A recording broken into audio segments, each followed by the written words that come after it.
आज सावन की दूसरी सोमवारी है और साहब ने साहब हैं आप लोगों के बीच, लेकिन साहब के पास कैमरा ले जाने से पहले हर बार की तरह फिर इस बार बताएंगे आप लोगों को कि जो भी कहीं बैठे हैं तो थोड़ी दूरी बनाकर बैठें, मास्क लगाकर बैठें और अगर पर्याप्त दूरी है 6 फीट कम से कम होनी चाहिए तो बहुत अच्छा है। एक जगह इकट्ठे ना हों। आप ये सोच रहे होंगे हम लोग मास्क क्यों नहीं लगाए, यहाँ रखा हुआ है, तो हम लोग यहाँ पे हम लोगों ने दूरी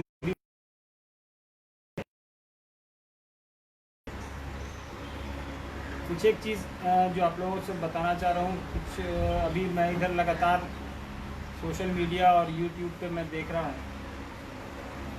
कि साहब का वीडियो बना करके लोग या पहले का कोई वीडियो एडिट करके कई बार आवाज़ बदल दे रहे हैं, लोग वॉइस ओवर कर दे रहे हैं, टाइटल बदल दे रहे हैं और यूट्यूब चैनलों पर डाल दे रहे हैं। तो उन लोगों से अनुरोध करेंगे कि ठीक है आप अभी डाल रहे हैं डालिए, लेकिन वीडियो से छेड़छाड़ नहीं करिए। वीडियो से छेड़छाड़ करेंगे तो कॉपीराइट एक्ट में और आईटी एक्ट में आप लोगों पर कार्रवाई हो सकती है। जो भी ये काम करते हैं वीडियो को एडिट करके डालने का या वॉइस ओवर करके डालने का, कई एक ऐसे चैनल हैं। और वैसे तो हम अनुरोध करेंगे कि आप लोग के बीच साहब खुद मुखातिब होते हैं, आपके पास अपना खुद का रिकॉर्डिंग होता है, तो वैसे किसी यूट्यूब चैनल को देखने की ज़रूरत नहीं है जो साहब का नहीं है। यही काफ़ी है आपके लिए, इसी की रिकॉर्डिंग आपके पास रहती है। पहले की भी कुछ रिकॉर्डिंग्स है हमारे पास जो हम लोग धीरे धीरे आपके बीच डालेंगे फेसबुक के माध्यम से। और बहुत जल्दी साहब का भी हम लोग प्रयास कर रहे हैं कि साहब का एक यूट्यूब चैनल बने, उसमें कोशिश हो रही है कि धीरे धीरे हम लोग वहाँ तक पहुँचेंगे। तो आप लोग ज़्यादा पुराने वीडियोज़ भी साहब के दीदी के देख पाएंगे और नए तो देख ही पाएंगे। चलिए फिर से एक बार आप लोग को शुभकामना देता हूँ सावन की। साहब हमारे आपके बीच हैं और हम चाहेंगे कि आप साहब की तरफ कैमरा ले जाएं। सभी को प्रणाम।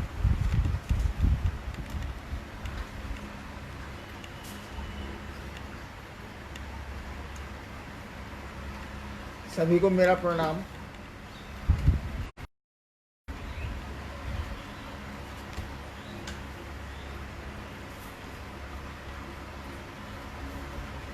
मैं आजकल थोड़ा चिंतित हूँ, शिव कांड को लेकर नहीं, इस कोरोना के फैलाव को लेकर और लोगों में आई सुस्ती को लेकर।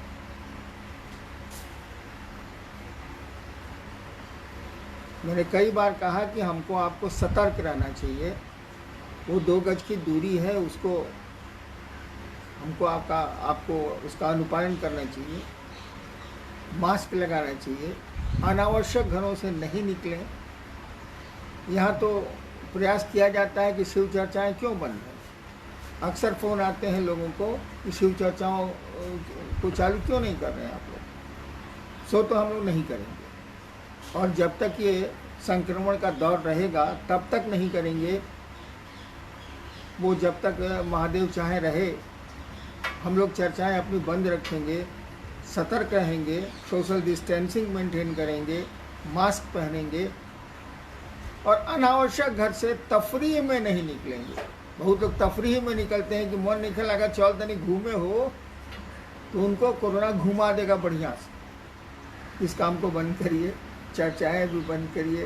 और शिव चर्चा में मैं देखता हूँ क्या जिज्ञासाएं इधर आई हैं, तो उसका यथासंभव उत्तर देने का प्रयास करता हूँ। हाँ गौरी बोलिए। कहा जाता है कि मनुष्य के जीवन में गुरु की आवश्यकता नहीं बल्कि अनिवार्यता होती है। फिर भी वर्षों से चली आ रही गुरु परंपरा में लोग अपने जीवन के अनमोल क्षण बिना गुरु के सानिध्य से ही समाप्त कर लेते हैं। ऐसा क्यों? भाई ओम प्रकाश जी, अररिया, बिहार। गुरु की आवश्यकता नहीं बल्कि अनिवार्यता है, यही ना है। और तब भी लोग बिना गुरु के पूरा जीवन बिता लेते हैं। हाँ। गुरु की आवश्यकता तो इंसान को पड़ती है भैया। आपके बच्चे स्कूल गए हैं, कॉलेज गए हैं, विश्वविद्यालयों में पढ़े होंगे, आपने भी अध्ययन किया होगा, पढ़ाई की होगी। आदमी के साथ है कि उसको सिखलाना पड़ता है। पिछली बार भी शायद मैंने कहा था कि जानवर के बच्चों को फायदा होता है और पानी में आप फेंक दीजिए तो वो कोशिश करता है पानी से निकल जाने की, और डूब नहीं पाता है। कम पानी रहेगा तो निकल जाएगा, और कुछ दिनों के बाद तो निकल ही जाता है वो। उसको सिखलाना नहीं पड़ता है स्विमिंग, तैरना। गाय बच्चा देती है, देखा होगा आपने। बछड़ा खुद उठ के अपनी माँ का दूध पीता है, उसको कोई उठा के पिलाता नहीं। तुरंत का बच्चा, नवजात शिशु खुद ही खड़ा होता है और वो दूध। आदमी के साथ ऐसा नहीं। प्रकृति जानती है कि माँ कर लेगी, पड़ोसी कर लेंगे, समाज के लोग कर लेंगे, अगल बगल की व्यवस्था में उसका पोषण हो जाएगा। तो आदमी को सिखलाना पड़ता है। और 3 क्षेत्र है, एक शरीर है, एक मन है और एक आध्यात्म। तीनों क्षेत्र में देखिएगा, बचपन से हम लोग बच्चों को ट्रेनिंग देते हैं, ये मत खाओ, ऐसे मत रहो, ठीक से रहो, हाथ मुंह धो के खाना खाओ। ये सब ट्रेनिंग देते हैं बच्चों को और बच्चे सीख लेते हैं। फिर शैक्षणिक का मामला हुआ, शिक्षा का क्षेत्र हुआ, वहाँ भी स्कूल में भेजने की व्यवस्था होती है। बच्चे नहीं चाहते हैं तब भी स्कूल उनको ज़बरदस्ती गार्जियंस भेजते हैं। और आध्यात्म का जहाँ तक क्षेत्र है, ये जीवन जहाँ से आया है और जीवन जहाँ को जाएगा। हम क्या हैं, आप क्या हैं? मैंने आपको पहले भी कई बार कहा है कि आप कौन है, इसका उत्तर आपके पास नहीं है। आप शरीर नहीं हैं, आप मन नहीं हैं, तो आप हैं कौन? क्या कि मन, कभी कभी आप कह देते हैं कि आज मेरा मन नहीं है, हम बाजार नहीं गए। इसका मानी आप मन नहीं है। कभी कभी आप कहते हैं मेरी चप्पल टूट गई है, मैं कैसे जाऊं बाजार? तो चप्पल आप नहीं है। ठीक उसी तरह से मन भी आप नहीं है, क्योंकि आपका मन नहीं कर रहा, आप नहीं कर रहे। आप मन भी नहीं है, शरीर भी नहीं है, पूरे अंग बदल दिए जा रहे हैं चिकित्सा विज्ञान के द्वारा, मेडिकल साइंस के द्वारा। तो आप हैं कौन, हम हैं कौन? इस विधा को जानने का, इस विज्ञान को जानने को कहते हैं आध्यात्म। जो आत्मा का विज्ञान है, जो प्राण का विज्ञान है, उसको आध्यात्म बोलते हैं। इसका भी ज्ञान गुरु ही देंगे। लोग कहते हैं ना कि हमको सब कुछ तो मिल है, तो फिर हम काहे के लिए महादेव को गुरु माने या किसी अच्छे गुरु के पास जाएं? एक्चुअली आपको जितनी समझ है उतना में मिला है। जंगल के एक विद्यार्थी को, छोटे बालक को जो विद्यालय जा रहा है, आप उससे पूछिए। मैंने पूछा है, मैं वीडियो रहा हूँ जंगलों में। पूछिए उससे कि बहू आप पढ़ के क्या बनोगे? तो बोलेगा, मुझको जो उत्तर मिला, बोलेगा हम सर फॉरेस्ट गार्ड बनेंगे। काहे कि वो देखता है कि जब वन रक्षक आता है, फॉरेस्ट गार्ड आता है, तो उसको खाद दी जाती है, मक्खन और रोटी खिलाई जाती है, जंगलों में जो होता है। उस बच्चे को जरा पढ़ने दीजिए, तो उसको शैक्षणिक ज्ञान में आगे बढ़ने दीजिए। तो कॉलेज जाते जाते वो कहेगा मैं आईएएस बनूंगा, मैं आईपीएस बनूंगा, मैं डॉक्टर बनूंगा, मैं इंजीनियर बनूंगा। और छोटा सा बच्चा जो फॉरेस्ट गार्ड बनने की बात बोल रहा है बचपन में, अब उसकी बुद्धि, ज्ञान उसको आया है और वो ऊपर की बात कर रहा है, वो ऊंचाई की बात कर रहा है। तो गुरु भी यही करते हैं। तो गुरु की अनिवार्यता तो है ही। और कुछ तो लगता नहीं है शिव को गुरु मानने। और गुरुओं की बात तो मैं नहीं जानता, मैंने भी बहुत 20-21 गुरु माने हैं बचपन में। शिव को गुरु मानने में तो कुछ लगता ही नहीं है, मात्र आपकी सोच है, मात्र आपका चिंतन है। जैसे सोचते हैं आप कि उसको मित्र बनाएंगे और मित्रता हो जाती है। सोच को खाली भूलिए मत। आपने सोचा कि पड़ोसी से हम दोस्ती करेंगे, दोस्ती हो जाएगी, लेकिन दोस्ती को निभाइए तब ना दोस्ती। तो शिव को भी गुरु मानना बड़ा आसान है। मन ही मन सोच लिया कि आज से मेरे गुरु शिव हैं, महादेव। महादेव शिव में कोई अंतर है नहीं। जो मंदिरों में पूजा जाता है वही गुरु है। तब उनको गुरु मान लीजिए। और इस बात को भूलिए मत, बस वाली दोस्ती, ट्रेन वाली दोस्ती नहीं करिए कि रात भर की दोस्ती है और सुबह दोस्ती साफ। वो कहाँ गया, आप कहाँ गए, कोई मतलब नहीं है। और रात में तो खूब दोस्ती थी, बस से उतर उतर के चाय पी रहे थे 3-3 बार।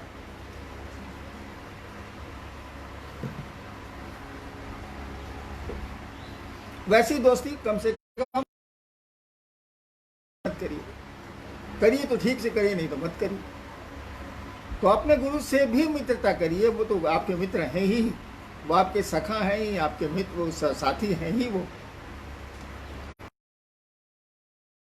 का रिश्ता जोड़िए, शिष्य का रिश्ता जोड़िए, उसको निभाइए और आप खुद ब खुद देखेंगे, कुछ कहने की जरूरत नहीं है कि परिणाम आते हैं, रिजल्ट आता है।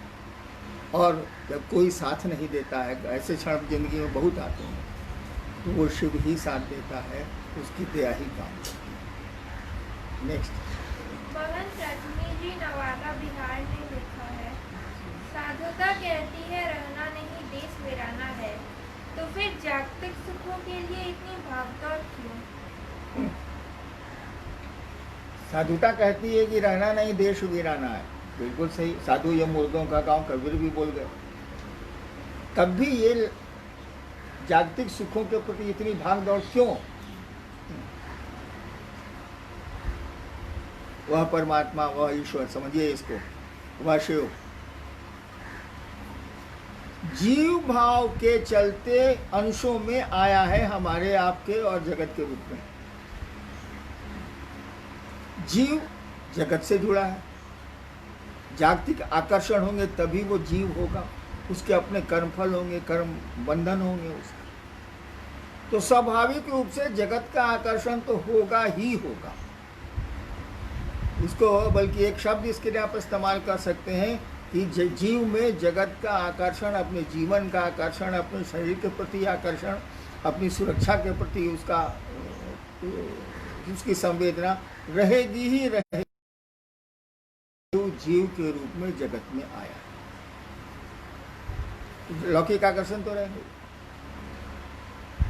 इसी लौकिक आकर्षण में धीरे धीरे गुरु पारलौकिक आकर्षण पैदा करते हैं।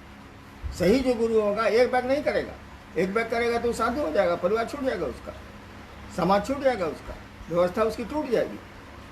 गुरु धीरे धीरे धीरे धीरे उसी जीव भाव के में शिव भाव का अंकुरण करते हैं। सीड है हमारे आप में, शिव का अंश तो है ही, शिव भाव का अंकुरण करते हैं और तब धीरे धीरे लौकिक आकर्षण घटते हैं। एक आकर्षण जहाँ बढ़ेगा दूसरा आकर्षण घट जाएगा।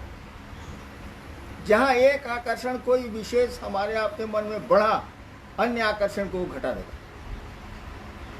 शादी के बाद क्या होता है, लड़के को माँ बाप क्या कहते हैं अमूमन, ये तो मेहरारू का गुलाम हो गए लो। कुछ नहीं हुआ, पत्नी के प्रति थोड़ा आकर्षण बढ़ा तो लोगों को लगने लगा कि तब मेहरारू के गुलाम हो गए। एक आकर्षण जहाँ बढ़ा, तीव्र हुआ, क्या अन्य आकर्षण को दाबेगा। तो शिव का आकर्षण जैसे जैसे गुरु बढ़ाते हैं, उसको पुष्पित पल्लवित करते हैं, उसको जैसे जैसे बढ़ाते हैं, वैसे वैसे जगत जो है आपको ठिंगना लगेगा, पौना लगेगा, काम भर लगेगा कि काम करो, निकलो यहाँ से, सरल रहना नहीं देश गिराना है। जितनी आवश्यकता है उतना से काम करो यार, आवश्यकता से अधिक रखना तो कोई होशियारी नहीं है, क्या कि समन्वयता हम रख लेंगे, अपने नहीं है। जीव भाव रहेगा ही रहेगा, गुरु की शरण में शिव भाव के लिए जाना ही जाना होगा, और तब धीरे धीरे धरती की भागदौड़ घटेगी, अन्यथा हाय हाय रहेगा। आदमी बेचैन रहेगा जगत की ओर। जगत तो गुजर रहा है, गुजरती चीज को क्या पकड़िएगा, पकड़ाएगा ये? हम आप भी जा रहे हैं, ये पकड़ाएगा नहीं। और अस्थाई को पकड़िएगा, जगत अस्थाई है। आज पेड़ है कल नहीं रहेंगे, आज मकान है परसों खंडर हो सकते हैं, वो चीजें नहीं रहेंगी, हम आप भी नहीं रहेंगे। तो टेम्पोररी अस्थाई को जब आप पकड़ेंगे तो आप भी अस्थाई होंगे। जब अस्थाई को पकड़ेंगे, ध्रुव को पकड़ेंगे, जब ईश्वर को पकड़ेंगे, शिव को पकड़ेंगे, तो आपका भी जीवन अस्थाई होगा। अभी आपने कोट कर दिया कबीर साहब को, रहना नहीं देश वीराना है। वो आदमी शरीर में नहीं है। ये हमारे आपके लिए नहीं मरा। देखिए, उसने अस्थाई की बात की, अस्थाई से जुड़ने का प्रयास किया। आज भी वो अस्थाई है, शरीर में रहना नहीं रहना कोई मानी रखता नहीं है। वो आज भी हमारे आपके बीच में है। आप उसको कोट कर रहे हैं, हमने कोट किया, साधु ये मुर्गों का गांव, उन्हीं की लाइन। नेक्स्ट। भाई पवन जी बांका बिहार ने लिखा है, सिर्फ गुरु के शिष्यों के लिए पारंपरिक दीक्षा आवश्यक नहीं है, क्यों? शिव शिष्यों के लिए पारंपरिक दीक्षा आवश्यक नहीं है, क्यों? दीक्षा का मानी क्या होता है? दीक्ष शब्द का अर्थ क्या होता है? अंग्रेजी में बड़ा सुंदर इसका अर्थ है, शब्द भी इसके बड़े अच्छे अंग्रेजी में। इनिशिएशन, दीक्षा की अंग्रेजी होती है initiation, to initiate, to start. दीक्षा का मानी होता है आपको शुरू करना है। अब जैसे बच्चे को शुरू कराते हैं दीक्षा, शैक्षणिक दीक्षा होती है ना, कलम पेंसिल स्लेट लेकर के ओ लिखवाइए, ओम लिखवाइए, जो लिखवाइए, ये स्टार्ट हुआ। तो जब बहुत पावरफुल गुरु होगा, जब शिव ही गुरु होंगे, तो कागज कलम से वो आपकी दीक्षा का प्रारंभ नहीं करेंगे। कान में उनको फूकने की जरूरत नहीं है। पहले भी अच्छे अच्छे गुरु जो हुए हैं, वो कान में कहाँ फूकते थे? शक्तिपात दीक्षा होती थी, कहीं गुरु कहीं है, शिष्य कहीं है, और वहां से दीक्षा हो गई। मानसिक दीक्षा हो गई, आध्यात्मिक दीक्षा हो गई। दीक्षा होती है संकल्प दीक्षा। हालांकि इसका प्रयोग किताबों में नहीं है, लेकिन मैं मानता हूं संकल्प दीक्षा। आपके संकल्प है कि मैं शिव को गुरु मानूंगा। Now I will start with, मैं आज से कोशिश करूंगा कि शिव मेरे गुरु रहें और मैं इसको भूलूंगा नहीं इस बात को, क्या मैं नटराज चेला, मैं शिव का शिष्य हूं। यही दीक्षा का प्रारंभ है। दीक्षा शुरू हो गई, अथा तो ब्रह्म जिज्ञासा शुरू हो गई। अब से ब्रह्म की जिज्ञासा, था तो ब्रह्म जिज्ञासा, अब से ब्रह्म की जिज्ञासा, अब से खुदा की ओर चलना, अब से भगवान की ओर चलना, अब से शिव की ओर चलना। गुरु मान के बढ़े। अब डिसीजन, संकल्प दीक्षा। और इस संकल्प दीक्षा में आप ही को सब कुछ करना है। पारंपरिक दीक्षा कहाँ से आ गई? पहले होती होगी, अभी भी होती होगी, लेकिन शिव जब गुरु होंगे तो संकल्प दीक्षा होगी। संकल्प यानी डिटर्मिनेशन, और ये आपका संकल्प होगा ना। गुरु तो अब गुरु है ही, शिव को गुरु मानने से गुरु थोड़ी ही बनेंगे, वो तो गुरु हैं। हमको उनका शिष्य बनना। तो संकल्प दीक्षा, मैंने संकल्प किया है कि शिव मेरे गुरु, बस यही संकल्प। और इससे संकल्प से ही खड़े होते हैं। आपने संकल्प ले लिया कि ये मेरी बहन है और इस पर खड़े रह गए, रिश्ते फलते फूलते रहेंगे। मन का संकल्प मन लेता है, तो पारंपरिक दीक्षा की जरूरत क्या? संकल्प।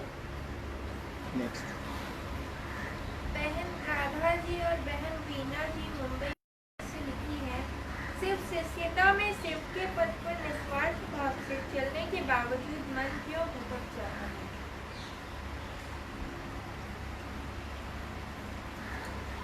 निस्वार्थ भाव से शिव शिष्यता में चलने के बावजूद मन क्यों भटक जाता है? ये ना जी, ससुरा बानर को कितना हूं ट्रेनिंग दे दीजिए, सर चुलबुल कर बे करेगा। आपने देखा हो या नहीं देखा हो, मैंने देखा है। खंबे में बंदर बंधा हुआ है, चेन में पालते हैं लोग, और कोई नहीं है, कहीं कोई नहीं है, चिड़िया तक नहीं है। मैं दूर बरामदे के कोने में बैठा हुआ हूं, बहुत बड़ा हाथा है। एक बंदर भी पोल पर बैठा हुआ, पोल पर तख्ता लगा दिया था बैठने के लिए, उसको बैठा हुआ। ससुराऊ 1 मिनट चैन से नहीं था, कभी इधर हाथ लगावे, कभी उधर हाथ लगावे, कभी इधर हाथ लगावे, कभी इधर हाथ लगावे। यही है हमारा आपका मन। भारत के मनीषी कहते हैं, भारत के साधु समझाते हैं, कहते हैं वो कि एक बंदर ले लीजिए भाई साहब, उसको भर पेट शराब पिला दीजिए, और उसके बाद हजारों बिरनी से, हड्डा से, बिरनी बुझते ही होंगे, बिहार के हैं तो बुझते ही होंगे, लेकिन बम्बई से सवाल है ना, वो लोग बुझता हो, वो पीला पीला लाल लाल जो होता है कीड़ा, जो काटता है तो बड़ी विष आता है। 1-2 हजार बिरनी से तो बंदर को कटवा दी। तब बंदर जैसा करेगा, भर पेट शराब पीने के बाद, बिरनी से कटवाने के बाद, वैसा होता है आदमी का मन। आदमी के मन की का उदाहरण उपनिषद ऐसा ही देती है। तो आप कह रहे हैं कि मोहन महादेव के चल रहे हैं तब वो बहू आ रहा है, साला बहू वही पे करेगा। इसको कहीं फंसाइए, महादेव से टाका इसका फंसेगा यानी जुड़ेगा तब ही शांत होगा। वो भी हलचल करेगा ही, चुलबुल करवे करेगा ही। इसलिए घबराइए नहीं, शिव से जुड़ने का प्रयास करिए। धीरे धीरे ये एक बग्घा हो जाएगा, शिव की ओर ही चलेगा, शांत हो जाएगा। नेक्स्ट भाई कमलेश जी दरभंगा बिहार से लिखे हैं, सिर्फ शिष्यता का मुखौटा पहनकर भी व्यक्ति मूल उद्देश्य से वंचित क्यों है? जिस भाई ने सवाल पूछा है उनके सवाल ही में गड़बड़ है। शिव शिष्यता का मुखौटा पहन के, आदमी है बंदर का मुखौटा पहन लीजिए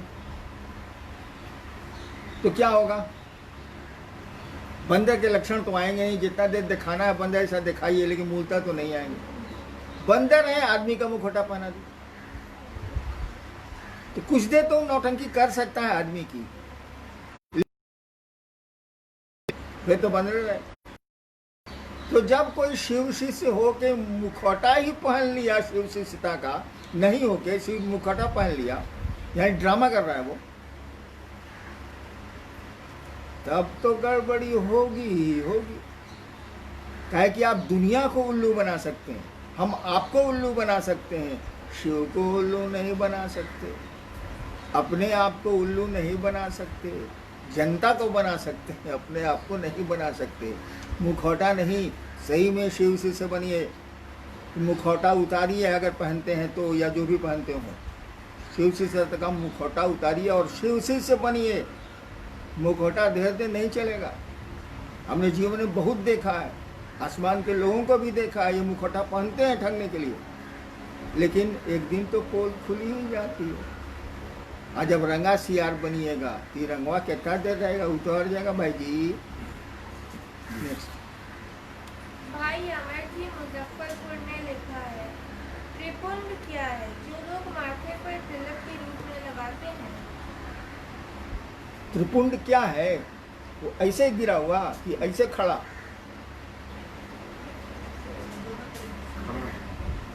खड़ा त्रिपुंड जो है तंत्र में उसको कहा जाता है कि ये साधक की शक्ति है, एक गुरु की शक्ति है और एक मंत्र की शक्ति है। साधक की शक्ति है, जो लगाए हुए उसकी शक्ति है आध्यात्मिक। दूसरी जिस मंत्र, जो मंत्र उसका प्राण मंत्र है, जो इष्ट मंत्र है उसका, उसकी शक्ति है। और तीसरी उस मंत्र के देवता की शक्ति, इसी को त्रिपुंड बोलते हैं। 108 से जुड़ा हुआ है ये, 108 111 हो जाता है, वही 111 है। चलो भाई राम प्रवेश जी काठमांडू नेपाल लिखे हैं, क्या शिव को गुरु मानकर सभी शिव शिष्य हो गए हैं? क्योंकि शिष्यता तो अब हमारे व्यवहार में प्रतीत ही नहीं होती। सवाल कहाँ है इसमें? शिव को गुरु मान के क्या सभी शिव शिष्य हो गए हैं? किंतु शिव शिष्यता हमारे व्यवहार से दिखती ही नहीं। सवाल कहाँ हुआ? बिल्कुल सही बात है। शिव को गुरु मान लिया तो आप शिव शिष्य हो गए। आपा किसी को बहन मान लिया, किसी को भाई मान लिया, किसी को बेटा मान लिया, तो अब आप हो गए, भाई हो गए आप। अब बेटवा भूखे मर रहा है, रसगुल्ला बाप चाप रहा है, और कहता बहू तू हमार बेटा हवा नहीं। हम देखा है, एक आदमी हमको बेटा बेटा कहता था, गाड़ी में बैठा हुआ था, नाम नहीं बताएंगे, बड़ी लोग मारेगा। साला अंगूर खरीदा, हम उसमें कॉलेज में पढ़ते थे, पटना कॉलेज में, लॉ कॉलेज में। अंगूर खरीदा 1 किलो, गाड़ी लंबा सफर था, 1 किलो खा गया। हम बगल में बैठे हुए थे, साले 1 अंगूर के लिए नहीं पूछे। हाँ, और आप लोग जितना आदमी बैठे हैं सब उस आदमी को जानते हैं। अभी मरा नहीं है, जिंदा है, मरने वाला है। तो देखिए, ये बेटा बेटा कह के तो आप बाप नहीं बन गए, आपके आचरण में नहीं आया, आपके भाव में वो बेटा नहीं है। यानी बेटा शब्दों में है, संबोधन में है, संबंध में नहीं है। शिव गुरु संबोधन में है, शिव गुरु शब्दों में है, संबंध में नहीं है। संबंध होंगे तो संवेदनाएं होंगी, और जब संवेदनाएं होंगी तो आचरण में आ जाएगा। कहा जाता है प्रीत छुपे ना पीठ दिखाए। अगर किसी से आपको प्रेम है, उसकी ओर पीठ करके भी बैठे हैं तो लोग कह देगा ये दोनों आपस में मोहब्बत करता है, दोनों आपस में प्रेम करता है, तब वो देखो पीठ घुमा के बैठा हुआ है। प्रीत छुपे ना पीठ घुमाए। अगर शिव से आपको शिष्यता का संबंध है, प्रेम का संबंध है, ये संबंध है, तो आपके आचरण में आएगा। ड्रामा आप धीरे धीरे बंद करने लगेंगे, नौटंकियां बंद होने लगेंगी जगत की, और शिव भाव आप में उतरने लगेगा। आप साधु नजर आने लगेंगे, लोगों को साधुता आप में आने लगेगी। शिव परम साधु हैं, उस साधुता की पराकाष्ठा है। साधुता आप में आने लगेगी, धीरे धीरे जगत का आकर्षण घटने लगेगा। व्यवहार में साफ पता चल जाएगा कि शिव से है ये, हाय हाय नहीं करेगा। जानता है कि जितना से पेट भर जाए उतना ही ठीक है, कि मुर्गा मटन खाने के लिए मार नहीं करेगा। भात मिल गया, चोखा मिल गया, खा लिया, निश्चिंत है वो। चलिए नेक्स्ट। भाई राजकुमार जी बक्सर बिहार ने लिखा है, साहब है कि एक साथ दो गाड़ी की सवारी नहीं हो सकती। नमः शिवाय से मानसिक नमन माला से करने के क्रम में श्वास प्रश्वास पर नमः शिवाय चढ़ ही जाता है। डर लगता है कि कहीं दो गाड़ी की सवारी तो नहीं हो रही मुझसे। चल जाता है तो और अच्छी बात है, चलने दीजिए।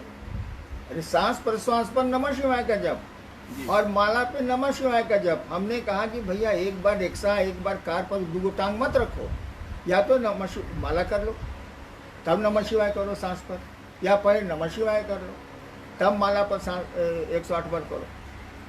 तो सांस पर नमः शिवाय आपका चलने लगता है जब आप रुद्राक्ष की 108 माला पर मंत्रों का मनन करते हैं। जब चलने दीजिए, उसे क्या आएगा, वो तो खाना भी खाएगा तो चलेगा, लेटरिन भी जाइएगा तो नमः शिवाय सांस पर चलेगा। तो लेटरिन महाबूबक हो भाई। नेक्स्ट। भाई परमेश्वर जी सहरसा ने लिखा है, साहब का स्वास्थ्य कैसा है? जीवात्मा से जुड़ी प्रत्यक्ष अप्रत्यक्ष स्थितियाँ एवं माध्यमिक शिष्य भाव में प्रतिष्ठित मनुष्य आत्मा को शिव गुरु की दया के वसात शिवोन्मुक्त करने लगते हैं। मेरी प्रार्थना है, शिष्य भाव में प्रतिष्ठित मनुष्य आत्मा का तात्पर्य क्या है? साथ ही हम सबों के माध्यम स्वयं साहब श्री हैं। फिर हम लोगों से कहा गलती हो रही है कि हम लोग शिष्य भाव में प्रतिष्ठित नहीं हो पा रहे हैं। दया करने की कृपा की जाए। पहले तो भूल ये हुई कि माध्यम साहब हैं, तब हम लोग शिष्य भाव में शिष्य भाव में प्रतिष्ठित नहीं हो रहे हैं। ससुरा हमको मार्गदर्शक मानेगा तो गुरु के प्रति, शिव के प्रति मार्गदर्शक, ये भाव कहाँ से आवेगा? गजब वाले गाय इसका बैलो आपको मैया नजर आवेगा। गजब वाले, वो अलग चीज है, वो अलग चीज है। आप शिव से हैं तो शिव के ना तो भाव दीजिएगा, उनको ना मार्गदर्शक मानिएगा, उनको ना रास्ता बताने वाला मानिएगा। हैरान कहाँ है? मैंने तो कहा कि भैया मैं हूँ, अगुआ हूँ, ब्याह कराने वाला। ब्याह हो गया, अगुआ अपने घरे बैठा हुआ, बैठा ही माऊंगा। तो आप अपना पत्नी के साथ इत्मीनान से हैं, शादी हो गई है। आपको मैंने शिव गुरु का रास्ता बताया, 3 सूत्र दिए कि जुड़िए आप। अब हमने पीछे डाल पड़ रहे हैं भाई साहब। मैं मार्गदर्शक नहीं हूँ, शिव सीता में कहीं नहीं हूँ। मैंने तो आपको सूचना दी, रास्ता बताया, जहाँ आप चाहते हैं कि यहाँ गड़बड़ हुआ है या हो। मैं क्या करूँ? तो मैं कहता हूँ ऐसा नहीं करिए, क्योंकि मेरा अनुभव आपसे ज़्यादा है।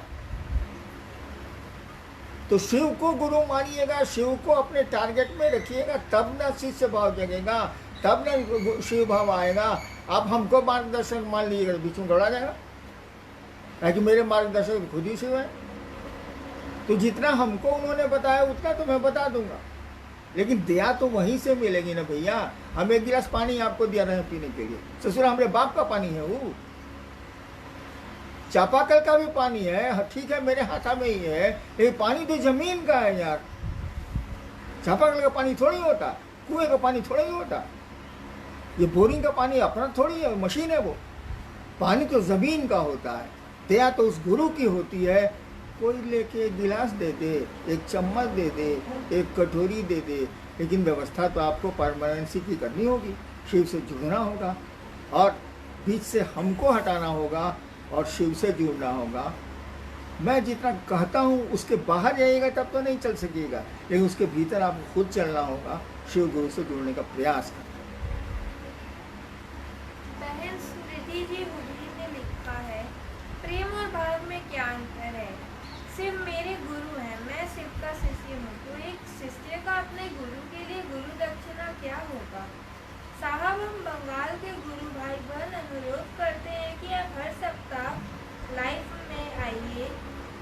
अमर देव भूल बोले क्षमा कीरे देवे। अमार दे भूल हो गए क्षमा किए देवे, तो माफ कर दीजिएगा, लेकिन हर सप्ताह शिव। और ऊपर में क्या है? साहब हम प्रेम और भाव में क्या अंतर है? प्रेम और भाव में यही अंतर है कि भाव समझ लो कि कली है और प्रेम जो है वो फूल है। भाव अगर प्रेम का है तो समझो कि वो कली है, और जब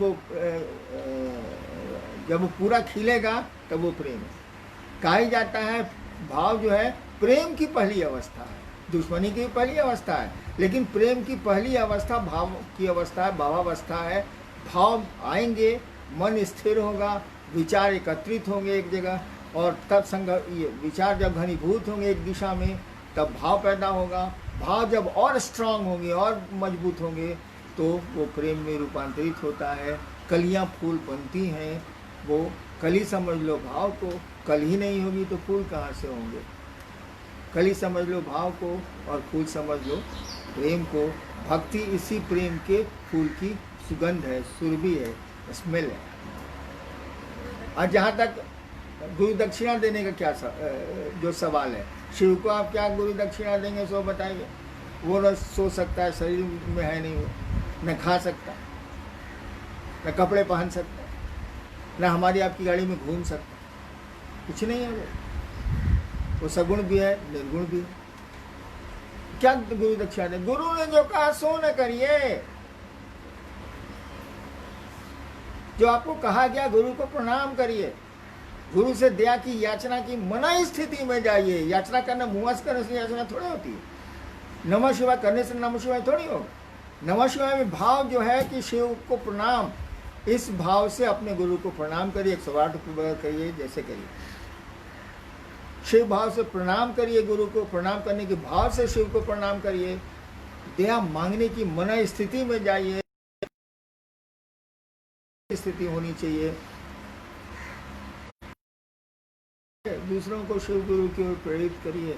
अभी तो है नहीं, मोबाइल से आप कर सकती हैं, जहाँ संभव है अपने घरों में कर। लोग हल्ला करता है कि हम चर्चा में नहीं जा पा रहे हैं। ससुरा उसके घर में कोई शिव नहीं हुए को है, घर को नहीं बना सकता है, चला है फील्ड में बनाने के लिए, जबकि जान रहा है कोरोना है। अपने ही मरेगा ससुरा, लोगों को भी मरेगा। चलिए अब कब आऊँगा ये तो मैं बता नहीं सकता। हम आप ही से माफ़ी मांगते हैं। हर सप्ताह हम आए, हम मरेंगे कि आएंगे हमको यही नहीं पता चल रहा है। आप सबों को मेरा प्रणाम।